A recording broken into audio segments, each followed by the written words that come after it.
Why read fake crime when you can listen to me, Marcia Nutsberg, talk about real, true, actual crime on my new podcast, Crime After Crime, looking into some of the most unusual and disturbing cases police people have ever had to look into, like the ping pong killer, or the smoochy face killer, or the horrifying orange zester killer. Better than all those books about silly made-up killers that never existed, like what you get in stupid fiction novel books. Welcome to the Failing Writers Podcast, in association with Scrivener. Welcome to the Failing Writers Podcast. Oi, oi, Savaloy! A podcast for people who want to write, who can't write, find themselves not able to write, or are writing, really. Just it's all about us helping each other get better, isn't it? Supporting each other. That is exactly what it is, Tom. Yeah, no, I'm not going to, I can't. Why we, what? Are you not, I thought you were going to join in. You were supposed to join in there, Tom. Because... Are we doing a Mary Poppins tribute episode? What's going on? I was doing a Cockney thing there. That was a nod to Rivers of London. Oh, right. See what you were supposed to, we were going to do a little improv. We're going to do the apples and pears and the... Is that allowed anymore? Is that not racist, or how's that sit? I think you're still allowed to do that. Is that still okay to do Cockneys? I suppose what the problem with us both doing it would be that there would be some listeners probably going, "What? Who are these Cockney market traders?" Not realising that, we've got years of vocal training and we can just do that. Oops, I've accidentally tuned into the Chaz and Dave podcast. Exactly, by mistake. With some of your music, some of your tunes, you could well be thinking that. Steady on. So here we are. Yeah, we're talking about Rivers of London today. That was a little clue, wasn't it, to who we're talking to today? Clue. If people want to join the dots. Yeah. I don't know what Cockney rhyming slang is for dots. There's not a lot that rhymes with dots. The old Vegas. No. Go on. Slots. Okay. The best Cockney rhyming slang is the one that goes through like two or three different little linguistic doorways like before it finds its. Yeah. So like Aris, which is your arse. You think it's Aris because it just sounds like arse. But it's not. It's not though, is it? Aristotle, bottle and glass, arse. It's like, that's amazing. Yeah, it's like a full evolution, isn't it? Beautiful. You've really got to keep up with it. And when you think it was all designed so they could talk illicitly without the old bobbies, without the peelers. I'm getting into this now. You are, right? I like it. Finally, I can see how you can slip got into it. A little bit late, Tom, but there you go. So they could talk about what they've been doing, what smuggling stuff they've been taking up the apples and pears and things. Why they had to cover the idea of stairs is a mystery to me. You imagine the police chasing going, they went somewhere. Where did they go? I don't know. They just said apples and I don't know where that is. Ha ha! They laugh from at the top of the stairs. Yeah. Anyway. Getting back to the point. We should. One of the many things we like to do on this show is talk to what I like to call proper writers. And we like to find out, how they achieved their success and kind of shamelessly replicate it. And that is what we've been doing this week, isn't it, Tom? It is, yeah. I don't know if we succeeded in this one of picking the brains, because sometimes you come across a writer who maybe doesn't quite know themselves as well. Well, that's interesting. They've just got, do you not think? They've just got sort of a talent and they've just found a niche and they've found a groove and... They have a drive. Yeah, it's undoubtedly putting loads of work into it and stuff, but there's a they couldn't really just take it and say, well, this is how it happens. And I think maybe we've got one of those on our hands this week. Interesting. I don't know. But hopefully we'll learn a thing or two from his success. But yeah, we've got that first. We've got a chat with Ben Aaronovitch. That's who we're talking about if you haven't quite cottoned on yet. And after that, we've got a cheeky little hype writer feature, haven't we, Tom? Oh, yes. From one of our very favourite listeners. And it really is quite cheeky. A very cheeky little thing. Yeah. Before we do any of that, we need to thank our glorious sponsor, Scrivener. And if you're one of those people who are umming and ahhing and are wondering whether to get Scrivener or not. Can I just interrupt there in terms of writing? Have you ever tried to write the phrase umming and ahhing in actual words? I haven't, no. I don't think I have. It's really hard because it looks, whatever you do looks really weird. Yeah, I suppose how many M's do you put in for the umming? Is that two M's? Yeah, but umming, it would be, wouldn't it? Yeah, is it just U-M-M-M? Yeah, 3 M's feels right, doesn't it? Ahhing? Yeah, anyway, we digress again. Yes, if you're wondering whether to get Scrivener or not, Tom is now going to clarify whether you should or not. Tom, should they get Scrivener? Yes. Excellent writing advice there. And please don't think I did give that some genuine thought there. That you really did. You went thought. Deep into the tank there, Tom. Yeah. Thank you for doing that. And thank you for your amazing advice. Would there be some kind of way of doing that in order to maybe get some sort of discount? Well, if you go onto literatureandlatte.com, you can use the code FAILING and get, as I like to say, 80% on. Or if you want to do it contrawise, 20% off. It's just maths, John. It's maths and wordplay. It's nice, though. I'm a polyglot. Does that sound better, 80% on? No, it sounds worse. When I said that out loud, I realised it does actually sound much worse, dear. But you get 20% off using the code FAILING. And if you get Scrivener and you start writing, and it will tell you how to write umming and ahhing properly, guaranteed. So it's a huge step forward in your writing career. But it is a fantastic bit of software. It does more stuff than you will ever need it to do. That's probably true. That means it does everything that everyone needs it to do. Because different people need different things. That's the world we live in. It's beautifully put, Tom. Thank you, Scrivener, for sponsoring us and sponsoring us. That's the same thing, but I said and I felt I needed to say something else to balance it out. In the meantime, while people are pondering that weirdness, I suspect people are quite keen to hear what took Ben Aaronovitch from a job at Waterstones, like worrying about bankruptcy, to being, let's be honest, not short of a bob or two. And I made a top geezer with the old writing and stuff. We stopped doing that now. We've stopped that. Okay, fair enough.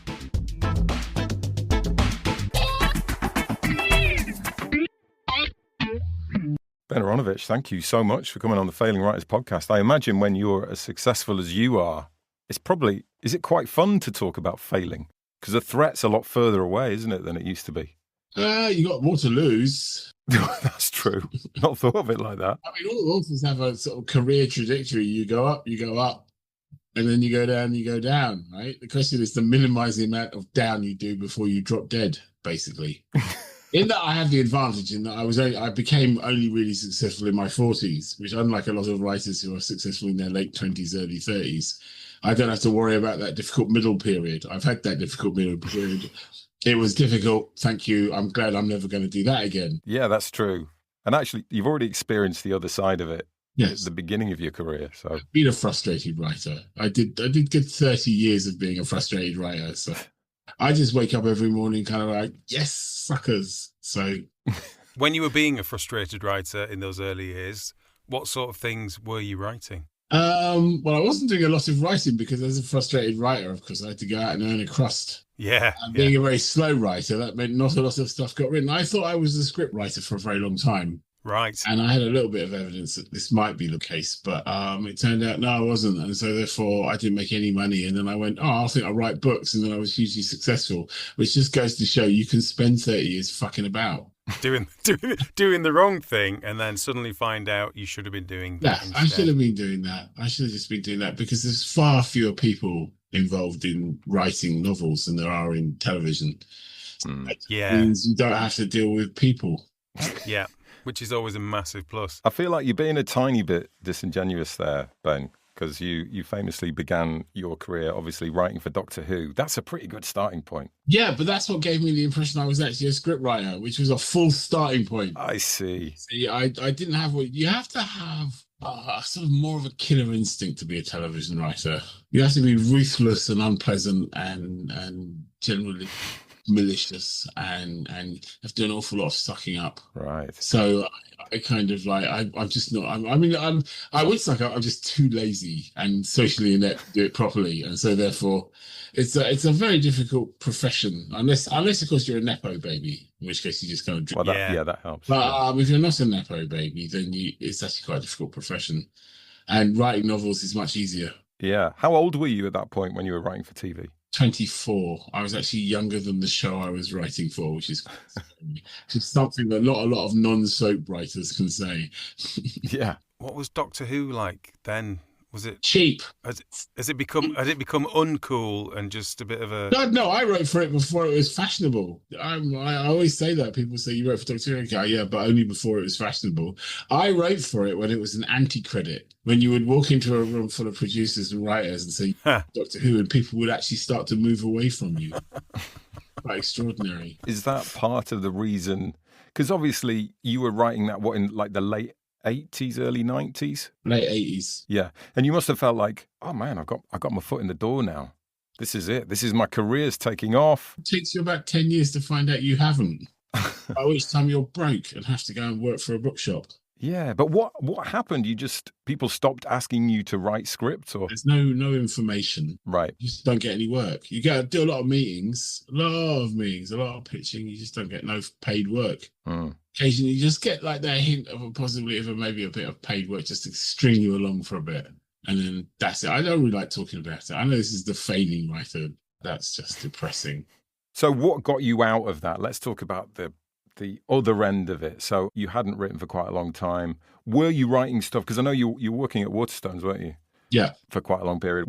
You were doing bits of writing in the background? You were still trying to do the TV, or It's desperation, right? I got to the end of my tether where I obviously wasn't going to ever work in television ever again. I don't know what I was fully for. I was going broke because I live in London, and you cannot live on what other kind of job I could get in London. There was no way I was moving out of London, so something had to give, and it wasn't going to be me, right? And I went and worked for Waterstones, and I was still going bankrupt because retail doesn't pay. Although, it's the least worst type of retail job. If you're going to get a job, bookshop is definitely the least. I mean, compared to like Tesco's or something, So I ran the science fiction and the crime section. And I was shelving books, and I realized I was shelving people who I hadn't seen before. So therefore, I'd been there about a year. In that period of that year, all of these people, and there was quite a lot of them, had been published for the first time. And I thought, fuck me, this must be easy if so many people can get published for the first time, right? Compared to writing television scripts anyway.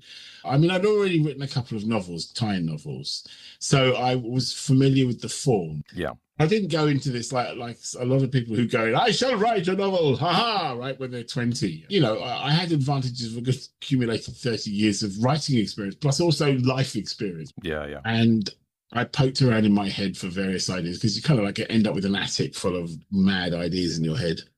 So I poked around in my head looking for a number of ideas, and I came up with one which at the time was called Magic Cops. And I thought, yes, excellent, I will do this, because I like crime and I like science fiction and fantasy, and I couldn't make up my mind which one I wanted to write.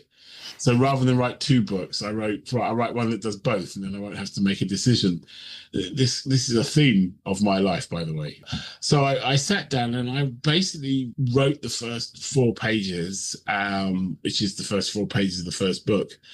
And the voice was so perfect that I went, fuck me, this will sell. And then it was just really a question of coming up with 90,000 words. Right. So you had the sense, even back then, that you were onto something pretty big. Once you've been in the business for any length of time, what you do develop is an idea of what will get you past the gatekeepers. Now, I didn't know I was going to sell this well, but I knew at least I was going to get an advance, and that's all I really wanted. I wanted an advance to pay off my mortgage so I wasn't going bankrupt. That was the main thing I wanted out of life. I wasn't even really that much in debt, but it was that bit where you're not earning a lot of money, and so therefore even a little bit in debt is a lot of in debt. And so I just knew it would sell. I just had the voice. I thought books sell a lot on the voice, on the characters. People buy books because they want to spend time with the characters. I mean, I know like lots of people who read Orange Prize winners and says don't, because they're pretentious gits and don't do it. If they do it, they don't tell anyone they're doing it. But people want to spend time with the character, and that's great. And I knew people would want to spend time with this character. Yeah. And so that was when I realized, I thought, I've got this voice. All I need to do is kind of find something for him to do. So was the world that was set within, and the sort of the rules of that urban fantasy world, was that set in your head at the start, or did it kind of develop as sort of existed in a kind of very nebulous kind of way? It's a bit like, Civilization 6. I had a couple of hexagons, right? And there were possibly stuff outside those hexagons that I would find when I got there.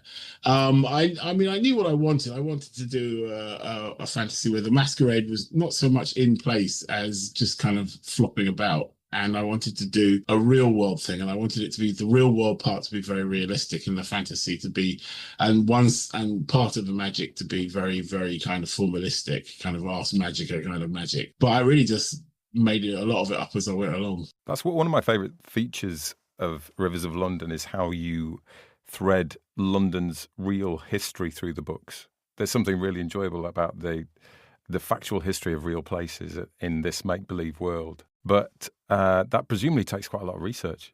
Do you enjoy doing that? I'm guessing that was quite enjoyable to do. The research is like doing work with no work. It's brilliant. You can always go, what are you doing? Oh, I'm researching. I'm drinking in a pub in Stamford Hill. Yeah, that's research. Wandering the streets, yeah, I can imagine. I mean, when you consider that a lot of my research is just finding a location, I do two things. I find a nice cafe to sit in and watch the world go by, and I find a local history library. Job done. And how much time will you spend doing that? As much as possible by the sounds of it. It's a piece of string. Sometimes you get someone gives you like 3 pieces of information. You go, oh my God! Sit there and you write like 8 chapters, right? And sometimes you're like, I don't know what happens next. And you have to go and you sit there going, why are we here? What are we doing? And you have to sit down and work it all out from first principles. The only consistency is it never seems to get any easier. I keep sitting down to the next book thinking, for God's sake, this is book number 10. It should be getting easier by now.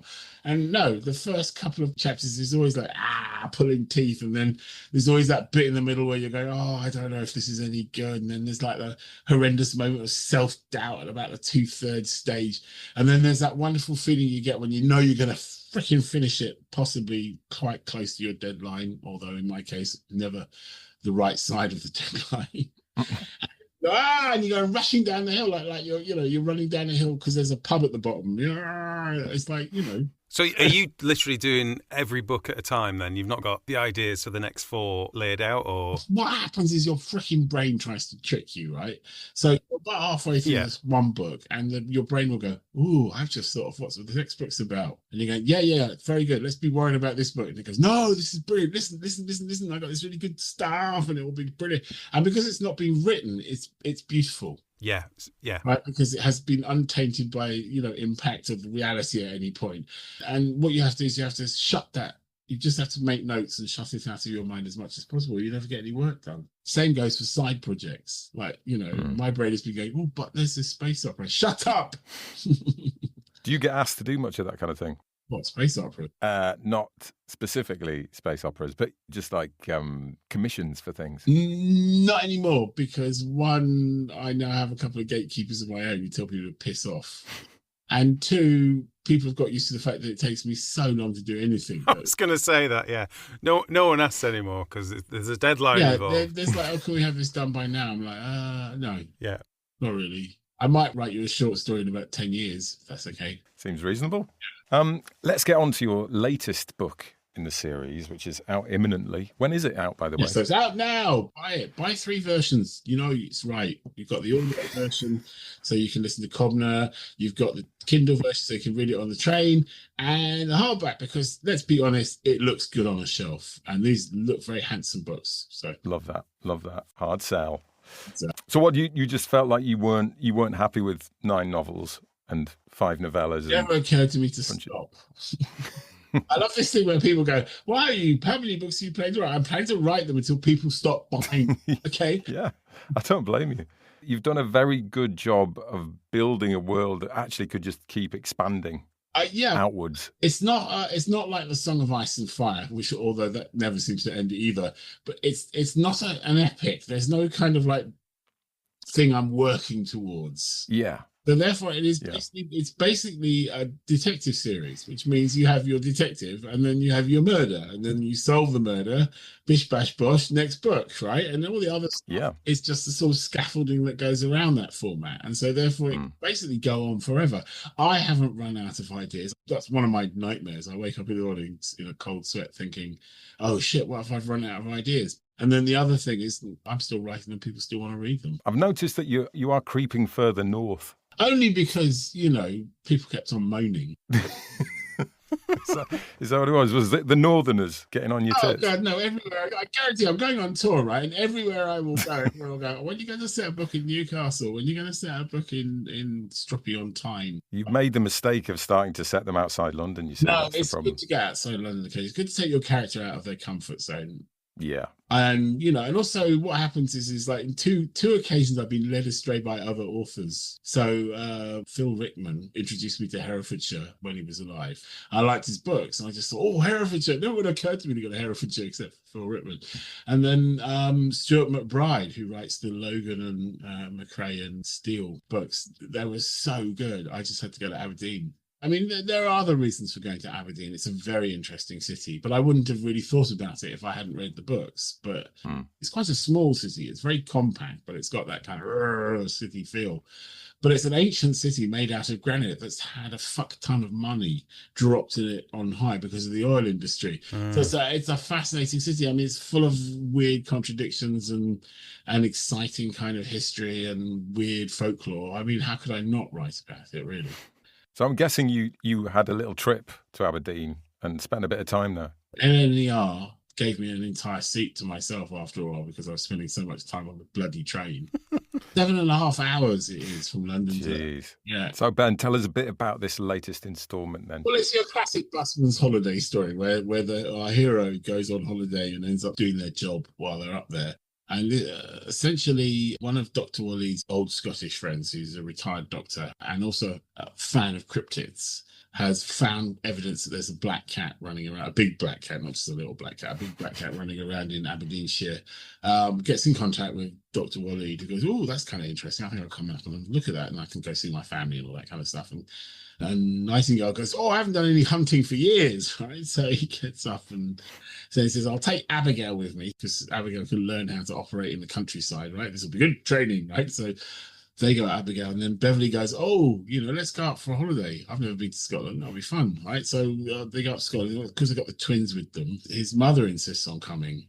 And because his mother's coming, he can't leave his father at home.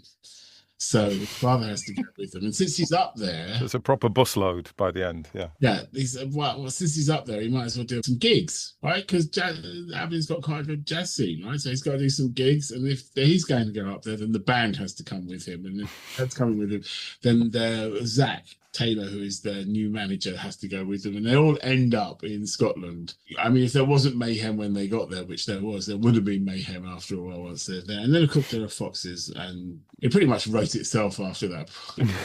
Again, I wrote the opening scene where they all arrive in Scotland. And I went, oh, now what the hell are they doing there?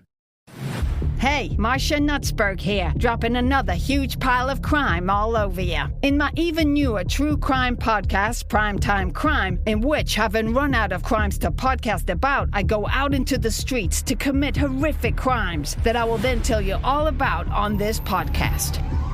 Damn, gotta go. But remember, if it's not crime, it's not mine.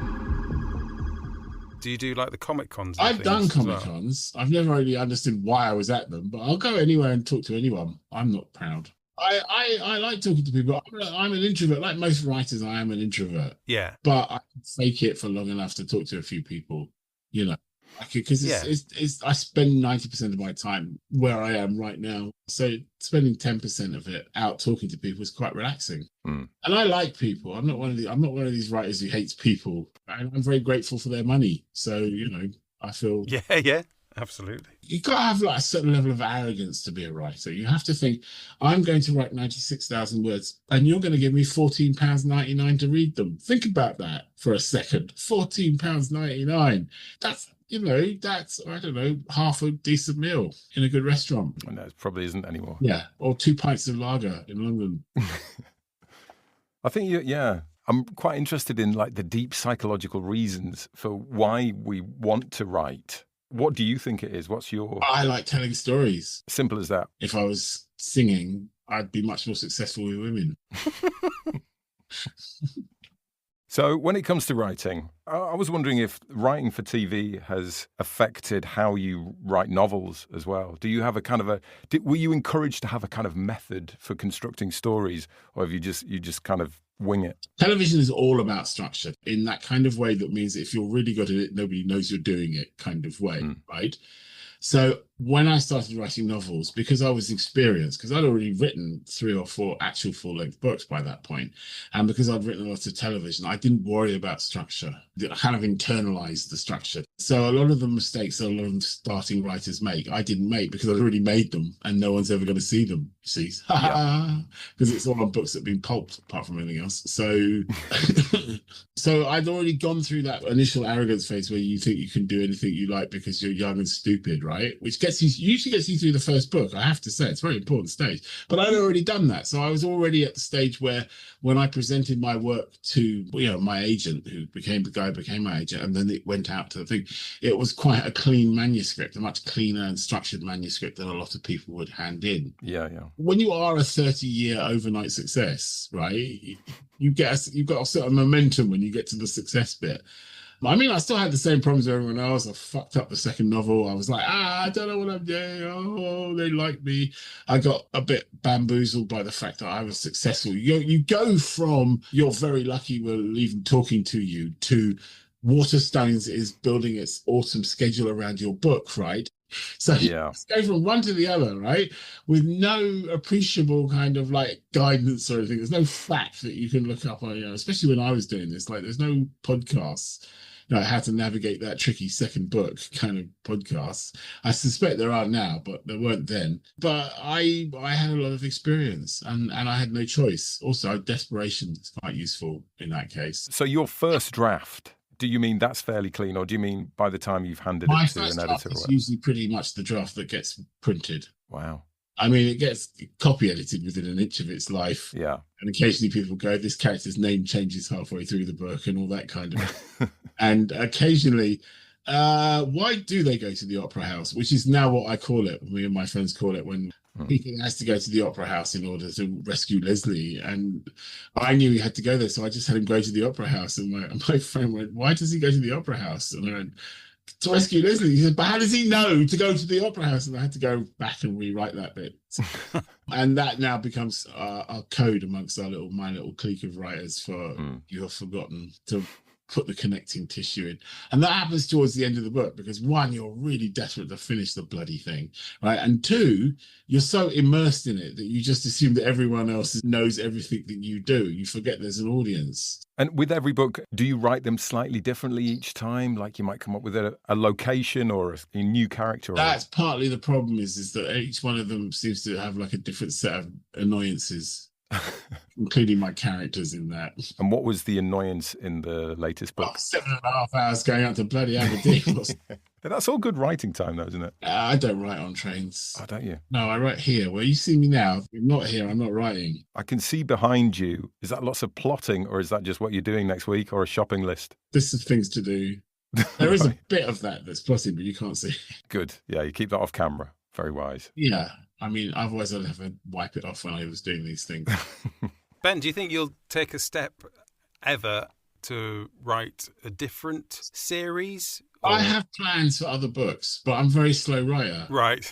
So it's just getting around to it or actually having time for it to happen. Yeah, it's like, I mean, with a series like this, you want to get as close to one book a year as you can get.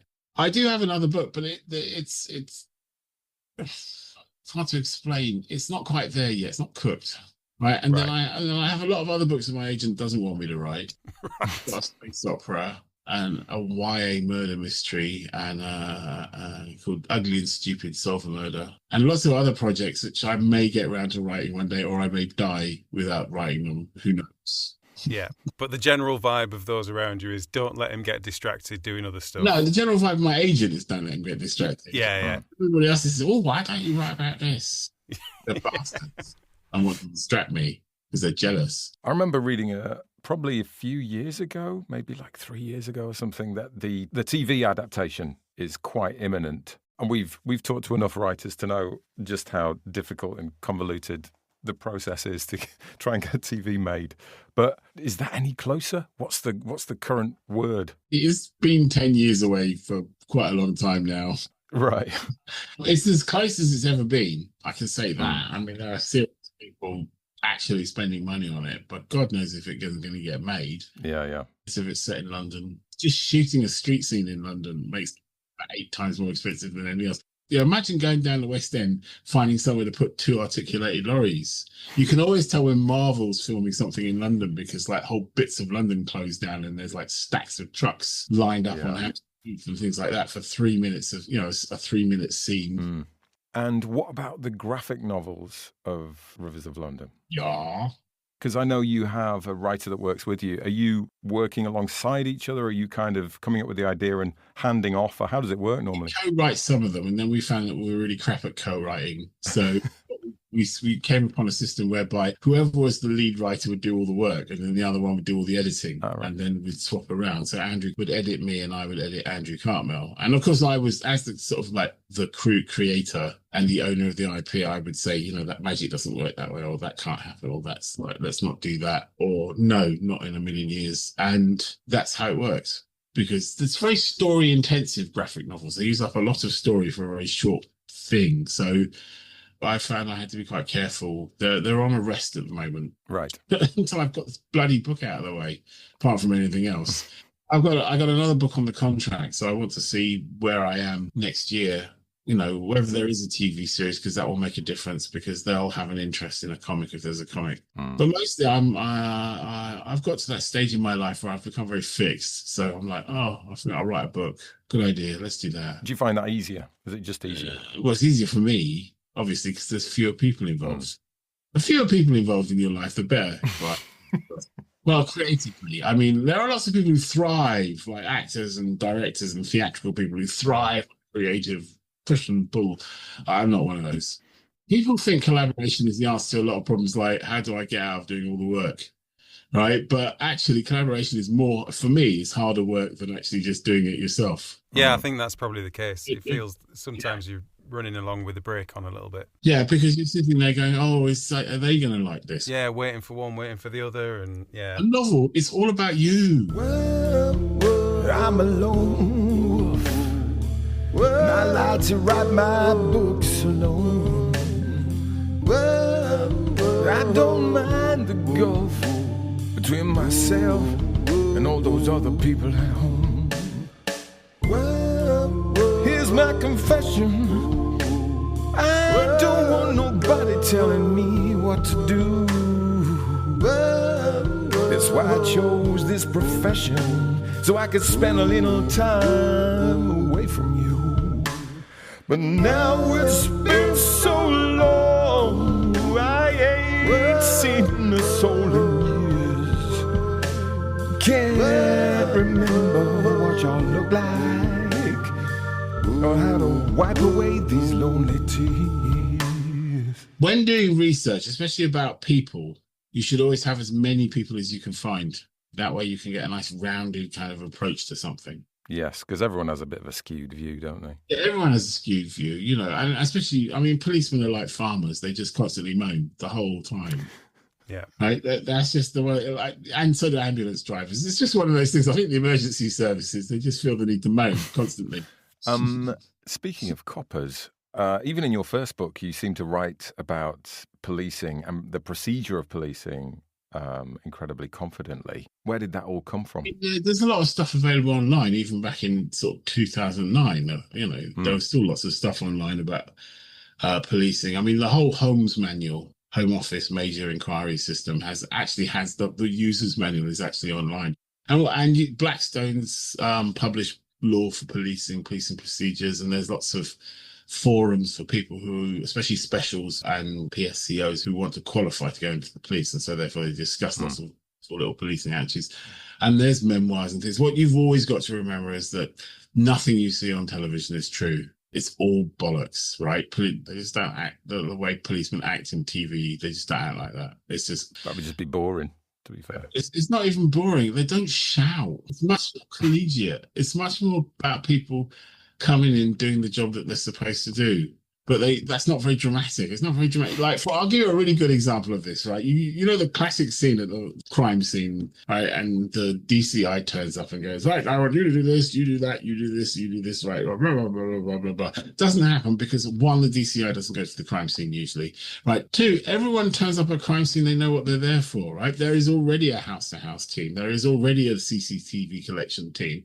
There's the people whose job it is to guard the scene. There are people there, and this is all agreed. They already know their job. They turn up and they already know what they're going to do when they get there, right? It's only when you start getting into the details of the murder scene that someone has to say, right, we're going to prioritize this.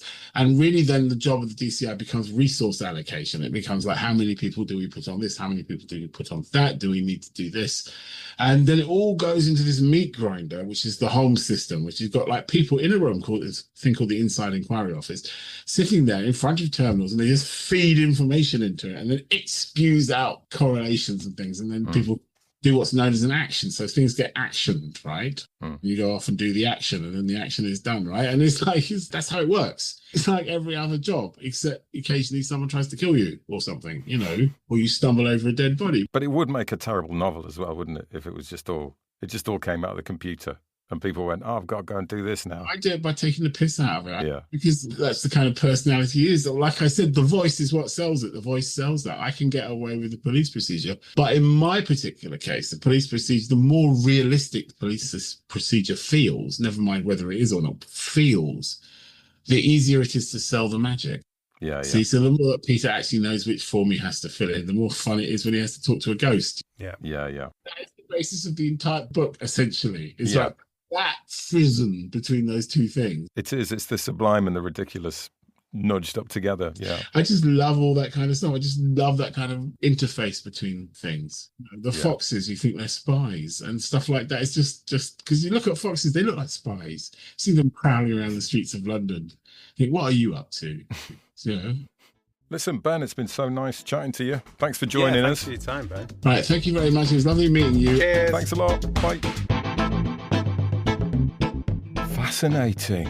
Yeah, you see, I still go back to there's that there always is, isn't there? That untouchable, unknowing this thing just kind of happened at the right time, and it was there, and it just burgeoned. Yeah, but don't you think as well that there was a kind of this is one of the things I often think about, is there was a real need at the time, like bankruptcy, like a driving staring force, down like the nose of bankruptcy. Yeah, there's no escape. Yeah, that's quite a good motivation, isn't it? One way out. Yeah. But didn't you find Ben's reaction interesting when we brought up that whole period when he wasn't doing so well? You get the feeling that was a genuinely tough time for him. Yeah, He did not want to go there, really. I think that's, I mean, don't come on the Failing Writers podcast if you don't want to talk about the failing bits, I would say. But no, yeah. Fair enough. I think it's interesting how some people find it quite tough to reflect on that, and other people are just absolutely. Let's talk about failing. That's great. No, I think it's true, though. I think because when you feel like, in that situation, when he feels like he's come out the other side of it, then you want to be that new person in the successful bit, don't you? Yeah. And looking back, you don't always see that there's. I guess it depends whether you see those things, those failures, as necessary and huge building blocks and stepping stones, maybe. Or whether actually it would have been a lot less faff if I could have just been successful 20 years earlier. So maybe there is two different. Yeah, it didn't really do anything for me. Perception rather than actually without that made me stronger, or that made me. So maybe it's just a different outlook on it, I guess. Yeah. Anyway, if you are interested in reading his books, check out the show notes, and I'll put links in there for Ben's new book. In fact, I'll shove the whole Rivers of London series in there, and I strongly recommend it, especially if you like that kind of, that kind of dry, Pratchett-y, amusing fantasy crime thing. So, check it out. So, Tom, what time is it, Tom? It's time for Hypewriter. The right type of acclaim we all need occasionally, 'cause you're a mighty fighter. The type who lights up the writing world with your beautiful words. Yeah, Hypewriter. It's time for Hypewriter. Who have we got on today, John? Oh, is it one of our favourite listeners ever? Yes, it is. So, last week we had a bit of poetry. And this week we have a very interesting super, I don't know what we call it actually. It's not just micro flash fiction, is it? It's like microscopic. I don't know. What would it be? Atomic. Blink. I'm going to call it blink fiction. Oh, that's nice. Yeah, I like it. So Genevieve Marenghi-Daly sent us... Oh, is it Genevieve? Sorry, I thought it was one of our favourite. Yeah. I've said the thing about our favourite listeners all the time, and it's bloody Genevieve. Is it too late to say that back, or do we have to roll with that now? It's too late. Oh, God, she's on the list. She's one of our favourite listeners. How did that happen? But yeah, she's written a story in 25 words, and the sort of background to this is... I love the story of the background. She wrote this to mark the 25th anniversary of Interact Stroke Support, which is a charity that helps rehabilitate stroke survivors. But the shortlist entries were going to be read out by actors live, including Imelda Staunton. Wow, yeah. And so imagine how excited she would have been. Well, Genevieve said she's in her head. That's me. That's going to be me. Yeah, that's going to be me, definitely. I mean, I've written this beautiful piece. Yeah, they had this challenge to write a short story, 25 words. And Genevieve says, to quote her, "Let's just say I did not read the room. Most of the shortlisters were very upbeat and fluffy, with descriptions of angelic nurses and the NHS, etc. What did I do? I went full on darkness with date rape." So she puts some context in there that makes that slightly less shocking. But yeah, maybe missed the overall vibe of the competition. Yeah. Suffice to say, she didn't win. No, but nevertheless, I think just the idea of a 25-word story really piqued my interest. Yeah. But even though it didn't win, we did think it was a really bloody great bit of writing. Yeah. Should we hear it now? Yeah, let's. Team drinks.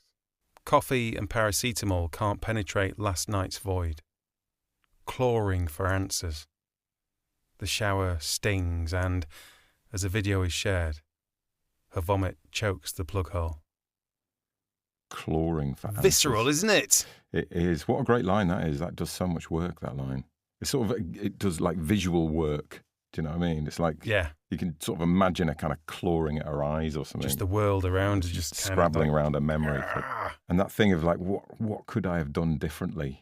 You know, that sort of questioning yourself thing. It's horrible. Yeah. As a video is shared as well, that's just brutal. It is, isn't it? But a really lovely, perfect bit of writing there. Yeah, I don't know why when they were looking for the cheerful, upbeat celebration of the stroke support charity, the NHS. Don't know why they didn't go for that. No, it's weird, isn't it? Yeah. It is weird. Yeah. But yeah, really lovely.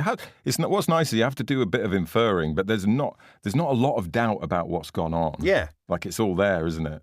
But yeah, you've still got to fill in some pretty unpleasant blanks yourself. I think with there's always, and it's probably a good thing about this genre of micro blink fiction. Within 25 words, you're not going to you can't explain everything. No. So it is always going to be interpretive in terms of exactly what's happened. Yeah. So you're just kind of putting people down the right track to enjoy joining the gaps, if you like, and kind of finding out what the jigsaw is. Yeah, exactly. Yeah, nice little sort of semi-puzzle. Yeah. Or not that nice, actually. Take that back. No. But well done, Genevieve. That really is. Yeah, more really great writing from Genevieve. Very nice. Yeah, indeed. yeah. So what did we then think, Tom? Having read that, and you got all excited about a 25-word thing. I did. I don't know. Like I said, it really did pique my interest. So I said to you, let's write a 25-word story. It's not that hard, is it? They're only 25 words. No. It's not a lot of work. So it's a nice little thing we can do at the end of the podcast. So, but the trouble was, you need a theme to write to, because otherwise you're just it's too much, isn't it? Yeah. You're floundering. Yeah, exactly that. So I thought, smart idea, let's email back Genevieve and get her to set us a theme, a subject to write on. And she did, in fact, get back to us with a brilliant one. And she also set out some rules that she had to follow. So your title, which doesn't count for your 25 words, can only be 2 words. I think that's quite clever, that. Yeah. Because that would be our first thought as well. I wrote a 300-word title. And and the theme that she gave us was lying. Yeah. Either a fib or a white lie or just a blatant lie or whatever. Some kind of mistruth. Which I love as a theme, by the way. Great theme, isn't it? I even thought this year's competition... Oh, it would be a good theme for the competition, wouldn't it? The Failing for the Writers flash fiction competition. I did think, God, that is actually really good because it's wide enough to be fun and interesting, but it does narrow it enough to give you ideas. Oh, yeah, because it can be a big lie, it can be a little lie, it can be a white lie for the right reasons, it can be for the wrong reasons, it can be that can be the twist at the end, or it can be the starting point where things go wrong from, or it could be a collapse halfway through where that could be a good theme. It could, couldn't it? Think on, people. Start mulling for things over. It might end up being the theme. Anyway, we digress. Coming back to what did you write, Tom? Well, very much taking inspiration from Genevieve about being a cheerful Charlie. So, not too long ago, my dad died, which is sad, I would say, if I had to sum it up in one word. And that kind of came to mind, really, I guess, because when you're looking at 25 words, as with any flash fiction, you need some truth of your own soul. Yeah, something you care about. Yeah. So it's got some point. So it's got some sort of penetration. And I think with 25 words, that almost distills it down to, well, this has to be what's the biggest thing? What's going to be the most distilled down, sharpest thing that you can get? I would say that's a really hard thing to go for now. But that's I'm impressed. But let's hear it. Let's hear it. So it's called Goodbye, Popper. Between funeral jokes, I give him everything he gave me. Kissing his head like a returning pope, the unspeakable truth hides behind. See you soon. Oof. Very nice, Tommy. Very nice. It's quite a cathartic little write, that one. Yeah. Yeah. That was really beautiful. Saying so much. I think that's what that's what I love about these really short things.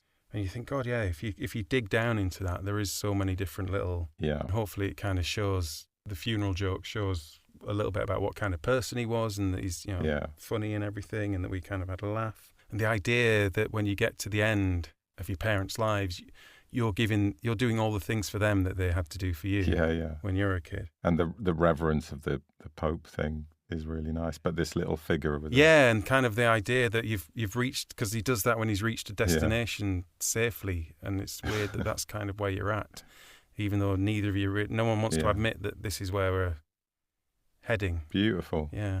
What's amazing is it's sort of counterintuitive that you can set up a meaningful story in 25 words.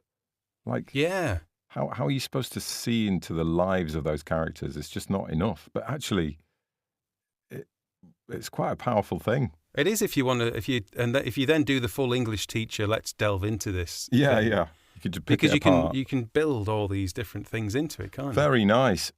I haven't gone quite the same direction. Well, me and Genevieve are a little bit disappointed. You've gone something cheerful, have you? I don't know. Actually, probably not that cheerful, but comparatively, one of them is. I've done 3. I couldn't decide which one to do, and I thought, hey, they only take a second to say, so it's not like, and none of them are particularly deep, so you don't have to do any deep diving go on them. So the first one's called Blame Games.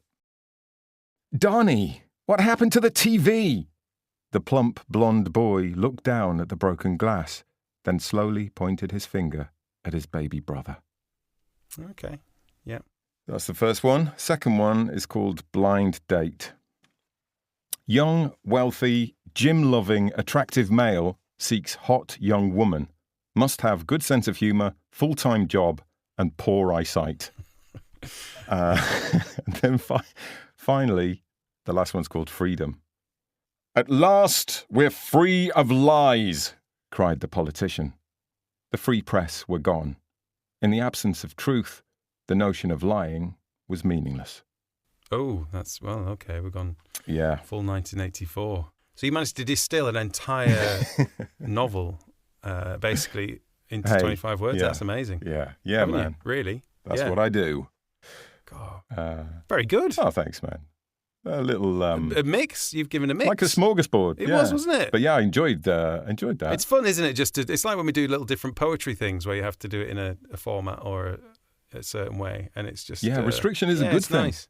Yeah, really interesting. I would advise our listeners to have a go at that, and if you want to post them. Yeah. Or send them straight to us.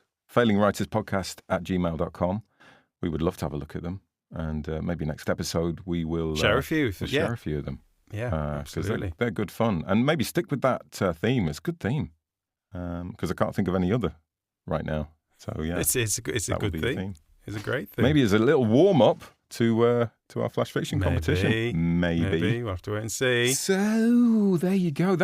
I really enjoyed that episode. Before we shuffle off, we got some nice mentions online this week, didn't we, Tommy? We did. Finally. Didn't we? A little smattering of ego boosting. We did.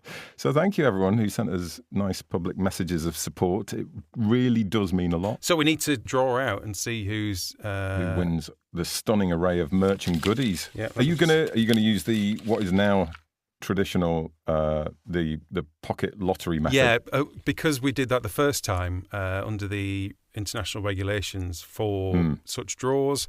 Now we have to use the same equipment. I see. Otherwise, it would be unfair, wouldn't it? Yeah. So it's got to be the same pocket. So it's my right hand. It's same pair of on the National Lottery where they used to go, and today's machine is Guinevere. It's like today's pocket is the left-hand pocket. So I can pick between left and right. I think that's fair enough, isn't it? Yeah, you can do that. And could you use the opposite hand as well for the pocket? Sure, I can. I'm going to get some funny looks if anyone walks in on me. Let's just right. Okay, I'm just going to pull one out. And Tony Fisher is the one that's come Tony out. Fisher, well done. Tony said, I'm hooked on the Failing Writers podcast. Good luck to Samia Ryder on her Edinburgh show. It sounds like a tour de force. Oh, yeah, she was getting some good reviews on that as well, wasn't she? She has, yeah. She got a 5-starer. Yeah. But yeah, well done to you, Tony. Very nice. Yeah, we'll be in touch and we'll get all that stuff off to you. You lucky little devil. Yeah, well done, Tony.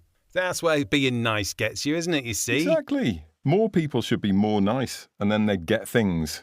Going forward, Tommy, I was thinking about this. I was thinking that we should continue to incentivize our listeners to post nice things about us, because it does actually genuinely help other people find us. But I'm thinking, instead of formalizing it into what is a kind of monthly raffle, how about we just occasionally and randomly send merch out to people whose posts we've particularly enjoyed for some reason. Okay. Like it's made us laugh, or they've got a nice story about listening to the podcast, or maybe we inspired them, or whatever. Okay.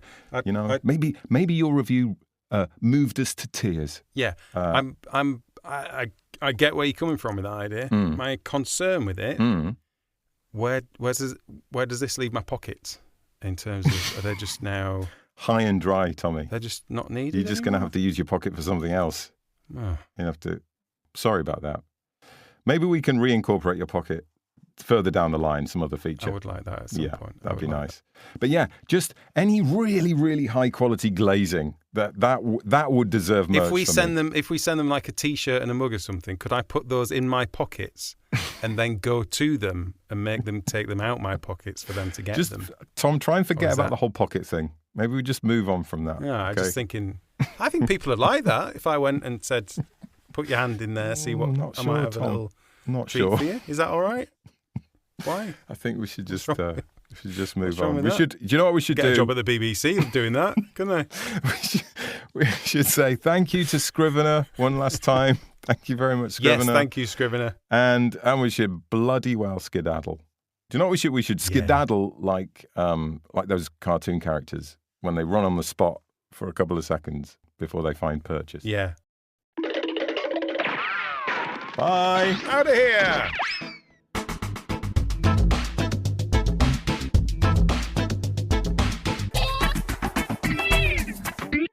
Hello. Where's everybody gone?